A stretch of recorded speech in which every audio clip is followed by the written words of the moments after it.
Hi, everyone. I'm Kareem Agostini, and I have the distinct pleasure of being here with Dr. Paulette Arlene Accoo, who is the author of the recently published book, My Great Price, from pain to pearl, embracing the royalty already within. How are you today, Dr. Accoo? I'm fine. Good. It's so good to see you. You look you. lovely. Thank you. You look beautiful. Oh, thank you so much. So we'll call you Dr. Paulette because I know that's how you're affectionately called in your circles, in some of your circles. Yes.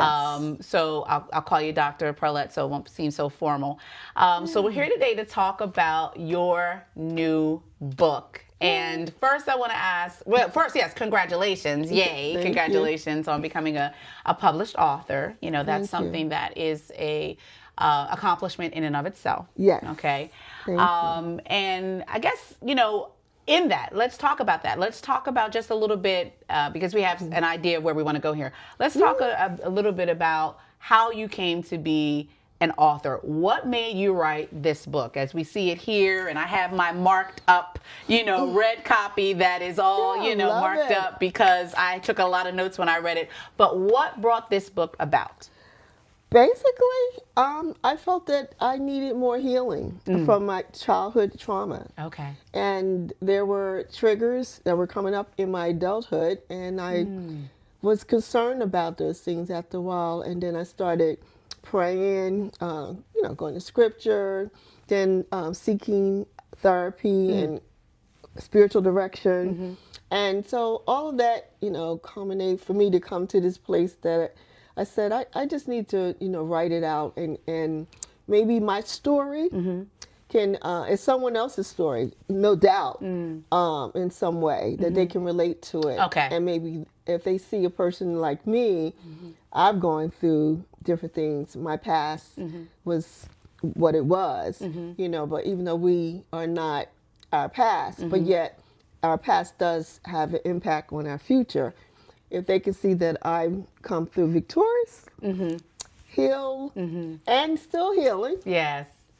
then It would be an encouragement. Yes. So what part of the process did you realize? You said you were in therapy. It was during the going through the therapy that you realized you needed to get it all written down and get it all flushed out, and then get it in print form so that it could be a testimony and an encouragement. Was it through that process? Was it before? I know you mentioned at one point in time it took you a long time to get the book compiled. So how long did it actually take you to get it from the thought, the process, to the publishing, well, to it being published? when I originally started writing, had been definitely over 10 years ago. Wow, that's a long time. Okay. I actually have documents, from that period of Okay. time. So I probably a little bit more than 10. So I've walked that journey by myself, actually, and I kept it all inside. As I felt that the Spirit of the Lord was, leading me, and I started writing it down. So I just broke it up in different chapters based on, what I was going through, so I can get a hold on it, so to speak, to understand, what was going on. And then I think because I am, a certified chaplain, there are certain clinicals and things that we go through. Yes. So if you want to help someone to be healed, you have to be healed yourself. So you have to know who you are. And we all have impediments. We all have challenges. So we just have to know what they are so that we won't basically dump on other people or hurt, how that saying says, hurt people, Hurt people. So can healed people help heal people? Yeah. Is that really? That's basically it. Yeah. So from time to time, I saw a therapist, but my motivation came from within, because I felt that would be a healing, and I wanted this book to leave it to my children and generations in my family as well, so that maybe some of those little pitfalls or whatever that I experience that they won't necessarily have to go through, or for them just to be aware of it. Right. Okay. You know. So there was even, like you said, initially you talked about someone you didn't know, but now you just mentioned the people you do know. Yes. And the fact that they, your children in particular, you know, saw you as mom, but obviously didn't know all the things that you went through, right? Right. So was it during that process, at what point in the writing process did you realize which audience, or how the audience was switching, or how did that happen? You know what I mean? Well, one thing I know had happened, I was speaking to my daughter, and we were talking about some things. Yeah, of course, I was married 26 years with their father. My daughters, I had said something, and so to speak, she says, "Mom, well, that's not what Dad said." And you know, to the story of something that you were talking happened, you know, during the time that we were married and as a family. And it really annoyed me because I'm just tired of people telling their story and they don't know the other side of the story, because there's always two sides, and there are really three. God knows the real truth. And so, not that I want to go all in our business. Yes. And throw anybody underneath the bus or anything like that. It's not that at any way. When you read the book, I believe you see, or you'll read the grace that I give. I talk more about myself. That's interesting. More so than trying to, you know, paint a picture of anyone someone else, else. which I think is important that you hit on right now. And let's go into the story. Okay. A little bit more about the story, because what you share is intimate. It's very personal. You know, open up the door, open up the window, open up, you know, and tear the veil to your life. So staying with your children, real quick, you had to talk about some very tough things in your marriage. And as you wrote them down, as you began to flesh it out and, you know, relive it, what was that process like, you know, personally, as the person who was the wife and the woman who went through it? And then at what point maybe did you pick up, my children will read this, and how do I handle this because this is their father? Well, I don't deal with a lot of the imposter syndrome, but you know, that, you know, did, you know, come up with the person, you know, who I am, and then, you know, having to share some of the most intimate things that my shortcomings really was very difficult. And you see, I'm pausing. I just want to be really very transparent. It costs a lot of pain, shame, you know, and I was like, oh God, I don't know. I don't want to share this, because I'm basically a private person. I'm quiet, but, you know, I am transformative. So I will speak the truth. I'm raw. I'm real. There's nothing phony about me. So if I'm going to write about my great price and what it really means, how did I get there? Because I wasn't always there. Okay. And if it pulls me back, you know, the fact that, you know, I always talk about being great and all that, you know, but I had to understand that greatness doesn't necessarily means that you have to be perfect. Everything is not, you know, you don't, you know, dot the I's and cross the T. You know, there's people that feel that this is what it is to be great, but that's not what it is to be great. Greatness is when you can go through the worst of the worst, you know, and still soar, you know, come out, you know, with your sound mind, and more importantly, you've learned something from it, and that you're able to contribute to someone else's life as well, you know, to empower them. So it's really been a challenge, and even now, because, I mean, I just won't get all into it, but I mean, it's even, you know, of course, affect, you know, my marriage even now, because the things you went through there. Yeah, exactly. Because, you know, our husbands or spouses a lot of times they don't understand. Well, why you got to talk about, back then, that was then, sometimes they think you going back, you regret this Yeah. and you regret that. Or No, reliving. this is all about healing, babe,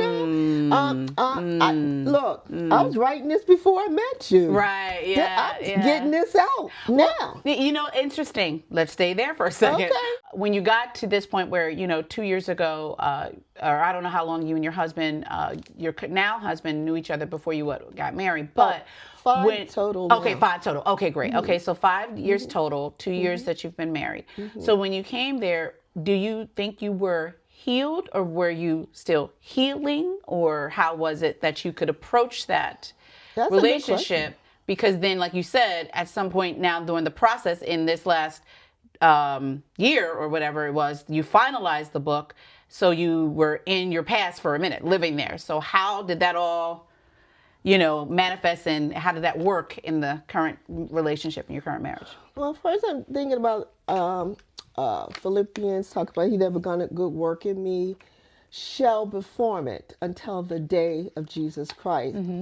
It's letting us know that progressional sanctification, that we haven't arrived with, at that stage of perfection. I'm a piece of work. I'm in, I'm living, breathing, and, changing every day. So to answer your question, it is very complex, because there are some areas I really thought I was healed. Okay. And I'm going to just be quite honest. And then the fact of being, married again, there are some things that we call, like, could be triggers. Maybe it's the way how someone responds to you, and you just, whatever. But you learn, if you learn the lesson, you remember that, this person is not the same person. Yes. Okay. As your former person, and so you give people grace, but more so you got to give yourself grace. Sure. And so I'm going to be honest on that. So Okay. in this book, you share from your childhood all the way up through adulthood. I want to talk a little bit about, kind of going back before we talk about the husband and the marriage, about what you shared in your childhood. Okay. I guess just talking about how your childhood shaped you, surviving the things you survived through your childhood, and then going into your adulthood when you had to do another level of survival. Does that make sense? Yeah. Well, I come from a dysfunctional family. I'm not throwing them under the bus, but I did. But yet from a loving family. Yes. I talk about, my parents, it's my grandmother, and the aunties and all of that. So it's a balance. But if we're talking about my immediate family, I'm the oldest of the 4 of us. Okay. And how I look at it coming up, I was more like a mom, a childhood mom, helped raising my siblings, because my mother, she had her own defect health-wise. Oh, okay. And she was partially blind, and she didn't have a sense of smell. So, I would be her nose and her eyes. I'm not complaining about any of that. But at that young age, I had a lot of responsibility on me. I didn't know what was happening. Yeah, then. because it was life, and you were just life, and it was normal to you, right? She always called me her obedient child.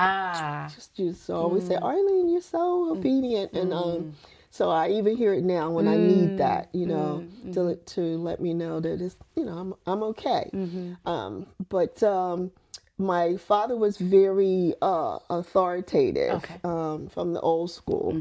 We were from the South, from Richmond, Virginia. And so, and his family was sharecroppers. So, very, very proud, people, large family. Okay. He was your father's side. Yeah, okay. I think it's the 7th of like 17 Wow. children. They had a Yeah, lot well, of- in the South, that's how it was. Yeah, yeah. yeah. So And whereas during that my time. mom, she's was the second Okay. of they have 4 daughters. Oh, okay. Anyway, so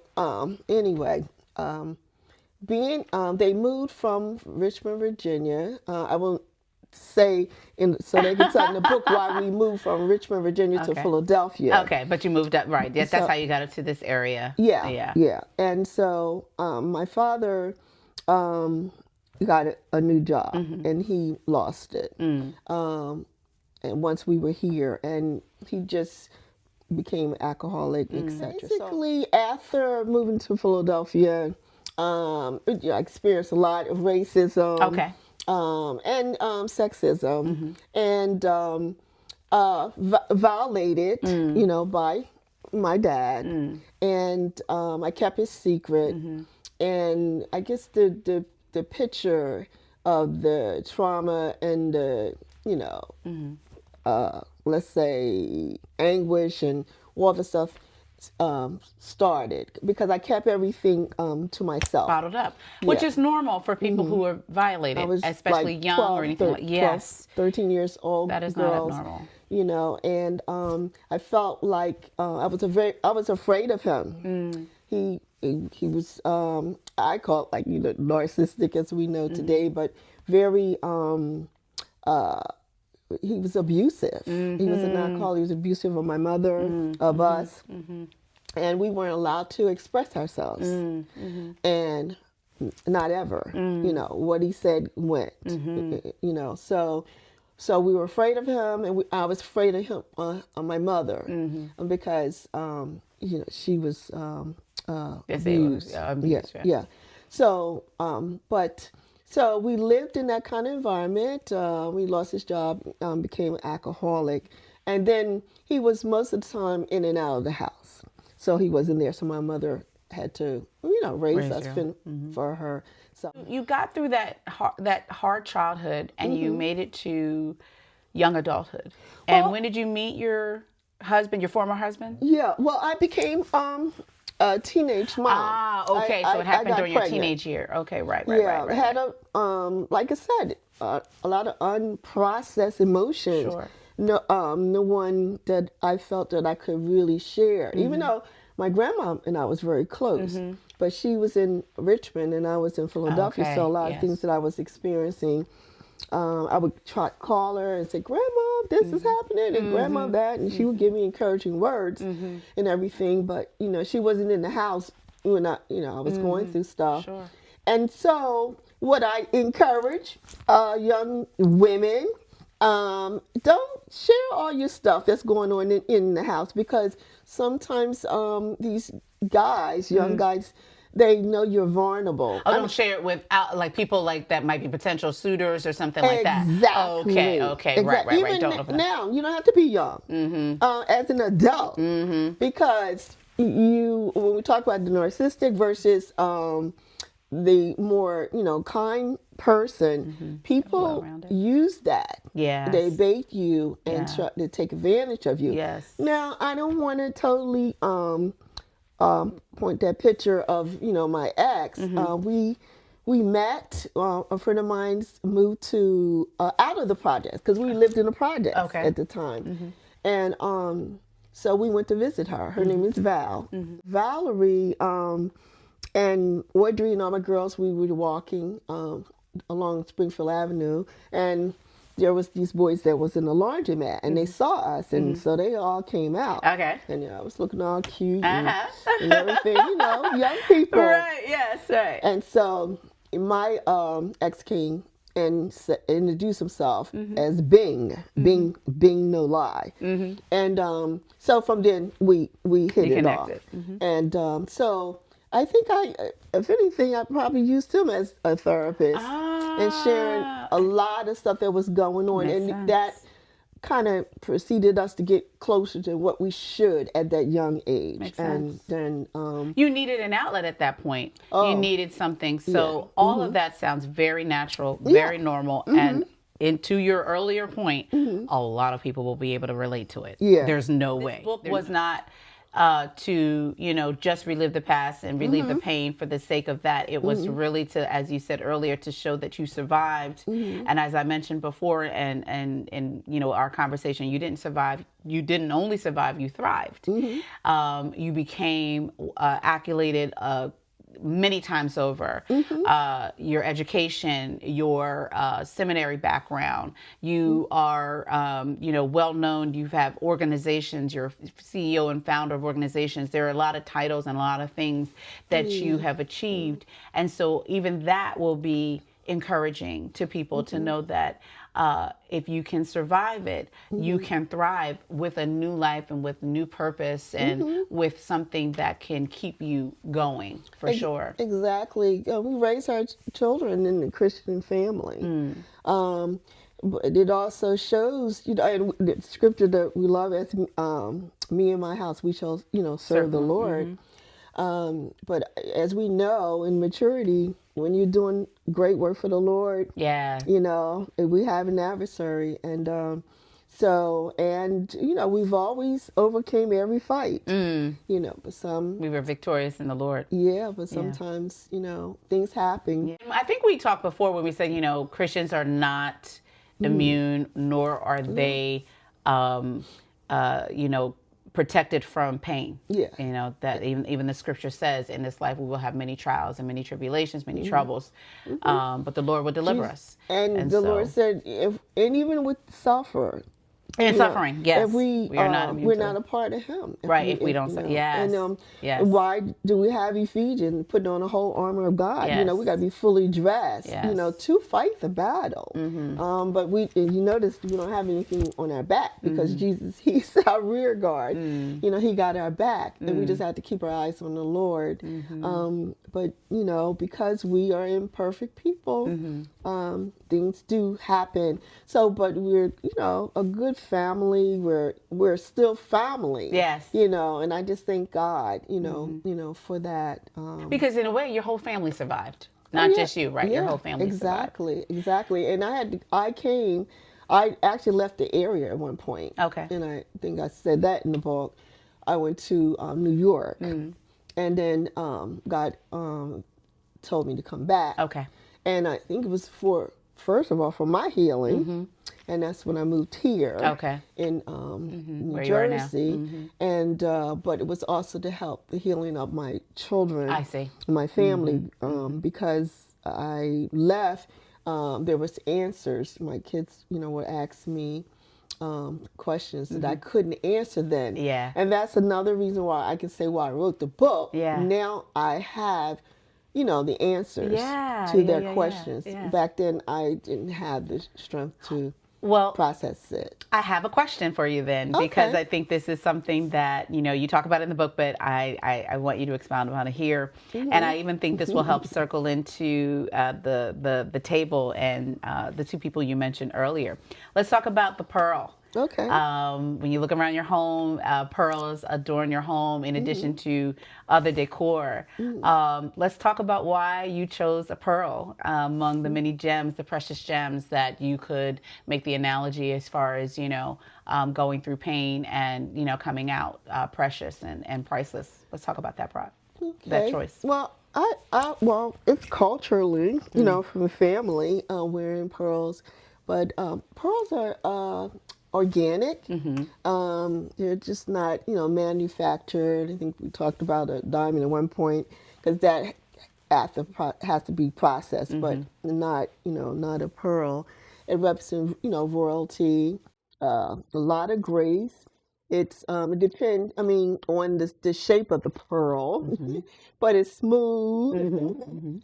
So it's also how it was in the oyster shell, and it and how it came out. So it shows our lives are becoming, transforming, and becoming into this image. Yeah. I always love the scripture said, one day we're gonna see Him as He is, and we're gonna look like Him. So that is transformation, and we can definitely look forward to. And that's what the pearl represents for you, a transformation, more so than anything because of Yes. its process of Yes. how it's formed. Yes. And you go into that in the book a little bit, but I thought that, I'd give you an opportunity to talk about Let's talk about two pearls that were very important to you and who Okay. we have pictured on Yes. the table. When I saw them, I kind of immediately knew that these were Yes, the two women that you confident. speak about. You mentioned briefly your grandmother. So Yes. by name, you can talk about the two women who basically helped you reach, a lot of what you accomplished and a lot of what you talk about here. So I don't know who you want to start with. The resemblance. I see, I do. looking at that picture. I do, I'm like, yes. oh my God, Yeah, look at I that do. in the news. My grandma, mom. Definitely, I'll talk about my grandma first, since mom came from her and I came from mother, Rosa. She would tell us to don't call her grandma, say Roro. Okay. My grandma was very sassy, godly woman, just fun, but I think that's probably where I got from her, live life. She loved to travel. She loved her family. She was the pillar for our family. Experienced a lot of things that she has went through. One thing I noticed, she told me that because she used to clean houses for, white people. Okay. And work at a cigarette factory.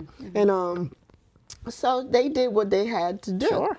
And she told me that the man that she worked for was attempting to commit suicide, and that she talked him out of it. Wow. And and so me as a young person, I heard that story, and but I could see looking back, over my life and others, how she's really helped the family to get to the next level. My grandmother was just set the standard, and and always let me know that I was, more than a conqueror, so to speak. And when she was dying, which I didn't really know because she didn't really tell me, but she called me. I was living in Philly, and she said she needed to see me. So when grandma calls, I just jumped. And so she arrived to her home In Richmond? in Richmond. Okay. Yes. And she told me some things she confessed. Oh, wow. Some sins and things, impediments and everything. And this was before I knew I really had a call. I was always a spiritual young lady, but she was telling me some deep stuff. Wow. I'm like, Grandma? Yeah. Grandma? So she just said, well, do you think God forgive me? I said, oh, sure, God forgives you. I said, we all have vices, Grandma. Grandma, I said, I would be amiss to tell you, that God don't forgive sin. Because we all have sin, come short of glory of God. But she felt at peace. When she talked about it. Yes. Well, and I know confession is supposed to be, partly good for the soul, so to speak, because you unburden yourself with things that may be eating you up. Yeah. And that's why the word does encourage us to, confess our sins one to another to the extent that we can find encouragement, prayer, and not judgment and not ridicule. That's right. You definitely not, some kind of incitement. So that's why you have to be careful. And clearly your grandmother felt very, very comfortable with you as a granddaughter. Yeah. And trusted you as a granddaughter. And then God also obviously appointed you at that time to be her confidant, which I'm sure was very overwhelming at the same time as just endearing. Endearing to make the connection that was part of the journey for my call to ministry. Yes. With her. Right. It's no ifs, ands, and buts, about it. Yes. So yeah, that's my Roro. And then what about your mom? Yeah. So mommy, wow. And mommy is the second of the oldest. Okay. And I think I talk a little bit about my special mother. She was in a car accident at a very young age, and I think I mentioned about the blindness in the eye and losing of the of her Yeah, you mentioned smell. it even earlier, just in here. So that's what all happened as she came up, and mommy didn't finish school. But I tell you, when she got better as a young girl, she went and got her GED. Oh, okay. And you talking about someone smart as a whip. So my mom's really very smart. My mom and I, we went places.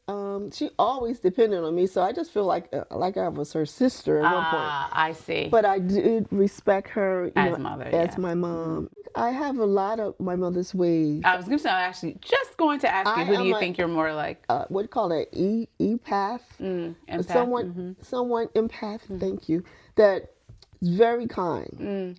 And sometimes I think too kind. And I was like, come on, hey, mommy, I get this from you. But she's a woman of grace. I used to, when I was younger, when I saw people trying to take advantage of her kindness for weakness, I was the one, oh no, Yeah. you're not going to treat So my you're a mom. protector too, in a sense. Of course, that probably makes sense given, the disabilities and everything like that too. Oh yeah. Yeah. Oh yeah. I was very much her, protector. And then what you said about, how your father treated the family too. So you, again, were burdened with a lot of things from a young age, and you had to carry a lot of that, so for so long before you could get your own healing. I used that song by Whitney Houston about strength. Yes, And she reminded me, basically like, being a pearl, that, I'm, not meant to break. Let me know that, you're not,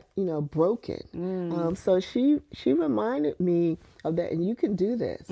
She was the one that was there when I was the teenage mom, when, I was getting a lot of rejection, when people didn't know this story. I was in all over the place type of girl, I just, just things just happened. And she was right there with me. Yes. Yeah. Because then you say she was a teenage mother, right? Yeah. So that's why she was able to relate. And it's, normally that's how it is. Hopefully, when a person has gone through something like that, and they may even make up in their mind, if it happens to my daughter, if and when it happens to my daughter, this is what I'm going to do. And perhaps your mother had already made up in her mind that she was going to stand by. You had sisters as well?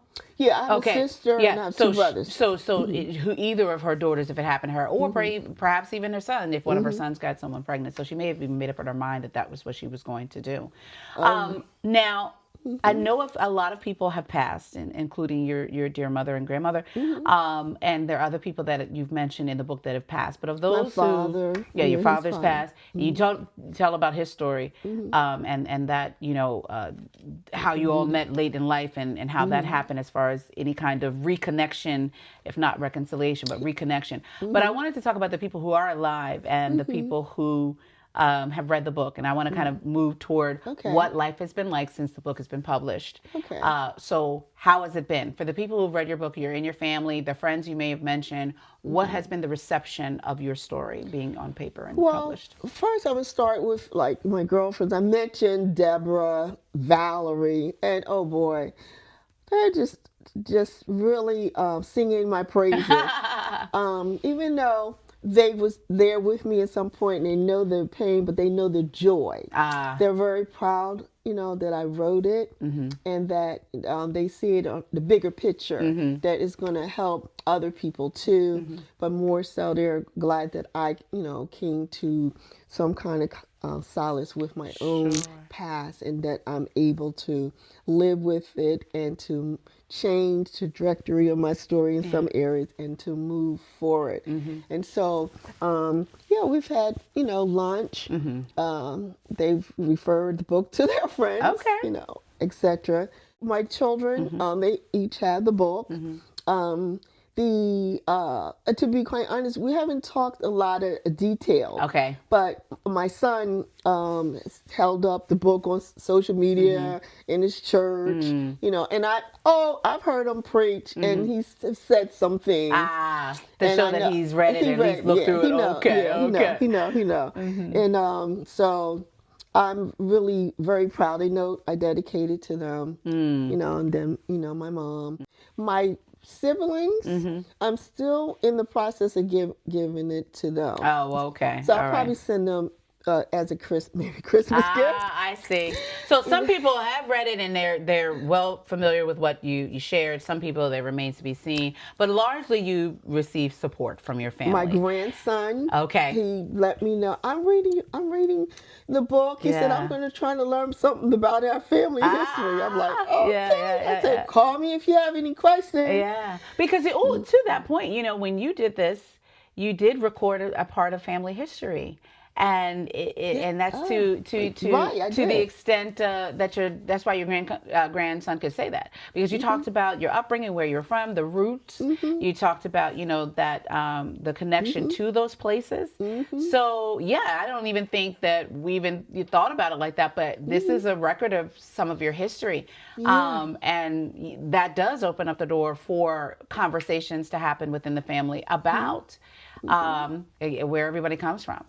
So I guess it would make holidays like Thanksgiving and Christmas and things like that coming up maybe a little more interesting if those who have read the book and say, well, you know what Mom said or Arlene said, because they call you Arlene, your middle name in your family, right? So again, by different names, this in her book, and what are we going to talk about that? Are you nervous about anything coming up? I'm not. Okay. I'm kind of like right now, like chatty cat. Okay. So to speak. Yeah. Basically, you said I said what I said because it's in the book. It's in the book. I can't. Nothing I can do about it. Now it's out there. One question can go to the other. Yeah. It's just that you get the version that's not in the book. Sure.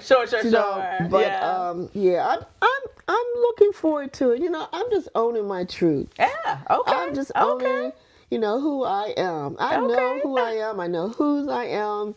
And I just know who I'm going to be when I see him. Sure, so I'm not I love that. You said you're not scared. And why would you be? Not. Because honestly, what else could happen? Right.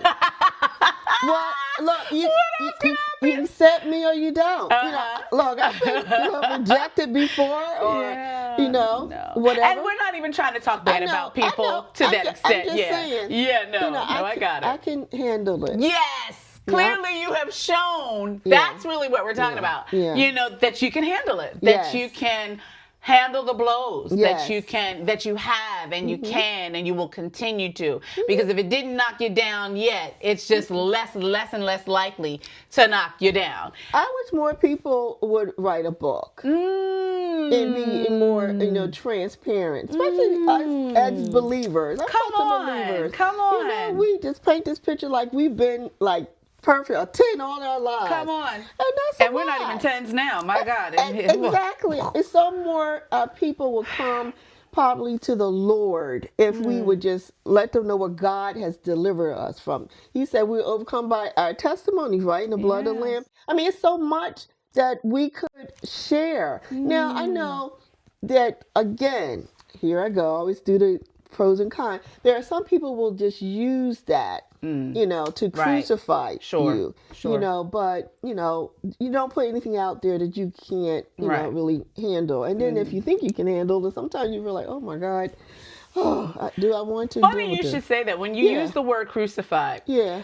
The funniest clapback Jesus will ever have will be coming back. Yes. Because yes, he was crucified and what? Right. So to that extent, the clapback is, and I'm still here. So what you gonna say that I haven't said? I rose again. Yeah. You didn't say, you thought I was gone, but here I am. But the resurrection, you see it right before your eyes. So what can you do to me? What do you think you can do to me? If I shared this with you, I have now taken the power away that you think you have.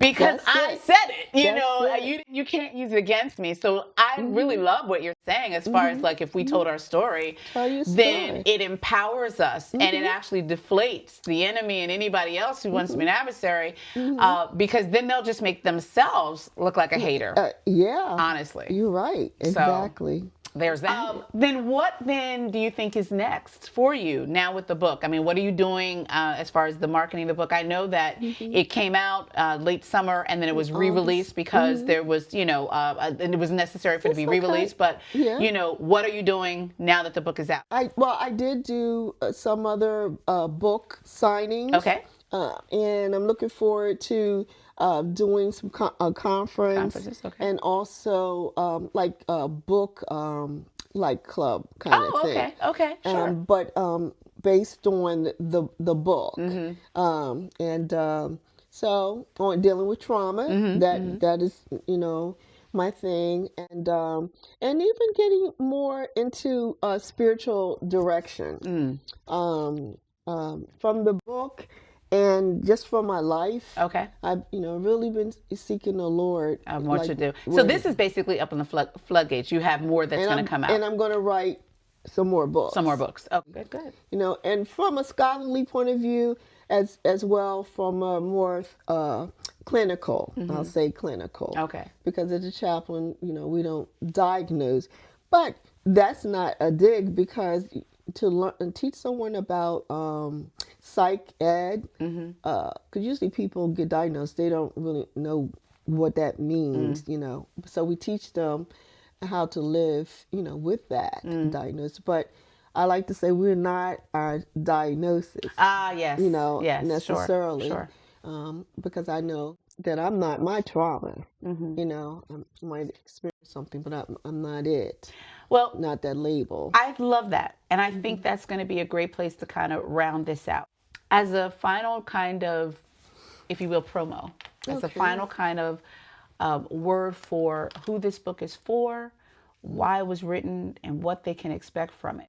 What would you like to, what are some of your final parting words? One of my words were, where there is history, the pearl becomes a masterpiece.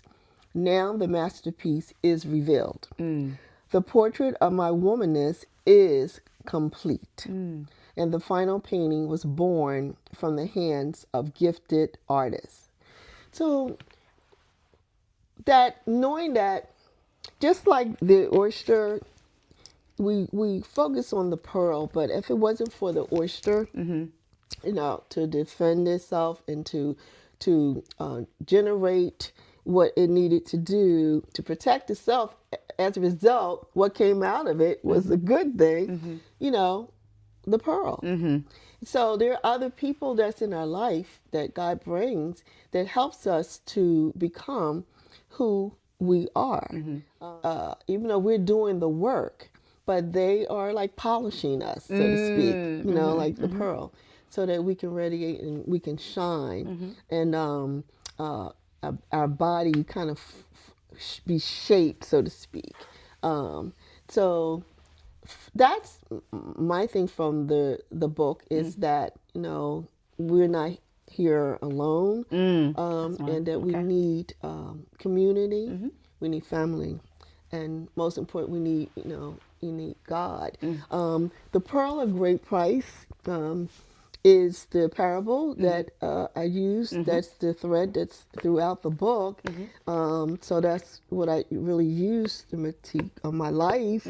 And so because God came, Christ came, look for that pearl. And when he found it, it says he hid it. But back in the day, that's what they did. All the treasures, they hid it in the ground. But when we talk about being human, the earth, the soil, it's just reminding us it's okay to be human, because God is concerned about the whole person, not just the spirit, a mind, and we do have a soul. We're a spirit, but we live in a body, and so all I'm just saying is that we are complete in Him. We are complete in Him. Yes. And so that's an encouragement. And the thing about it is, I think I remember asking you at one point about whether a non-believer could read this book and still come away impacted. So we want to make sure we encourage people to read this no matter what your religious affiliation is. Now, you do make no mistake, and you do quote scriptures, and you use the Bible, and you are a blatant, out and out, proud Christian. Yes, I am. But you didn't write the book necessarily for Christians. You wrote the book for people who have survived trauma, and who may be going through trauma, and who need to be encouraged that they can survive. Exactly. So, you can find yourself in the book one way or another. And your hope is that if they find themselves and they don't have Christ, that Christ will be introduced to them at some point. Thank you for being obedient. When you receive the final, you need to do this, you need to write this down. Because as you said, there are so many people who probably have books and are running away from it and haven't written it down yet. And we look forward to more to come from you in connection to this book in particular, and then anything else and everything else that you're going to do, you know, with your endeavors. And we wish you all the best, obviously, with everything that is coming up and all that you are doing, because you survived and, you know, you tell us how to embrace the royalty within, and you embody that. You know, you show yourself as someone as walking, you know, walking royalty. I own this quote that says, "I can do the hard thing." Yes. And so if you don't remember anything, you look, the pearl is hard, and the result of something beautiful. It should encourage us that we can do all things through Christ who strengthens us. Yes, and we can do hard things. Yes, amen. Yes. That's awesome. Remember, that's your reminder for that today, because life gets hard and we can do hard things, and when you don't have the strength, you have to pull on the strength of Christ that he gives you, because that's what he just says. We can do all things when he strengthens us. So we hope that you read the book, you get the book, and please connect with Dr. Paulette when you get the book on all the social media platforms that you can find her, and let her know how the book has changed you and has helped you. Yes, you like to say something? Amazon, the review. Oh yes, and if you can review it. A review. I understand that's even more important. Right, you know, right. so if you find it on Amazon, if you reviewed it on, and once you read it and give, you know, a good review, that would also be helpful. And other ways that they can continue to connect with you and to support you will all be, you know, wherever the videos are posted. I appreciate it. Yeah. So thank you so much. It's been a blessing to talk to you, and thank you so much for joining us. Yes. God bless. God bless.